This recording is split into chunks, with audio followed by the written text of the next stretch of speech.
बारामती मतदारसंघातून मी आज नामनिर्देशन पत्र दाखल केलेलं आहे. नांदेड जिल्हा मध्यवर्ती बँकेच्या निवडणुकीला सामोरं जात असताना आमच्या नेत्या राष्ट्रवादी काँग्रेस पक्षाच्या अध्यक्ष सुनेत्राताई पवार यांच्या मार्गदर्शनाखाली आज हा अर्ज मी दाखल केलेला आहे. महायुतीतील ज्येष्ठ नेते माननीय अशोकरावजी चव्हाण साहेबांच्या नेतृत्वाखाली हा अर्ज मी दाखल केलेला आहे.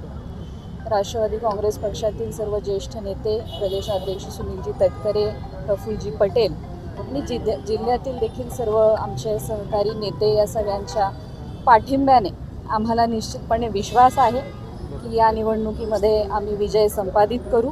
आमच्या समवेत आज आमचे ज्येष्ठ मार्गदर्शक पोकर्णा साहेब आहेत, गिल महाराज आहेत, आदरणीय बाळासाहेबजी काका आहेत. बिलोली तालुक्यातील सर्व मतदार जे आमचे चेअरमन आहेत ते इथे मोठ्या संख्येने उपस्थित आहेत. जवळजवळ 50 चेअरमन आज इथे उपस्थित आहेत आणि हीच मला वाटतं विजयाची खात्री देते.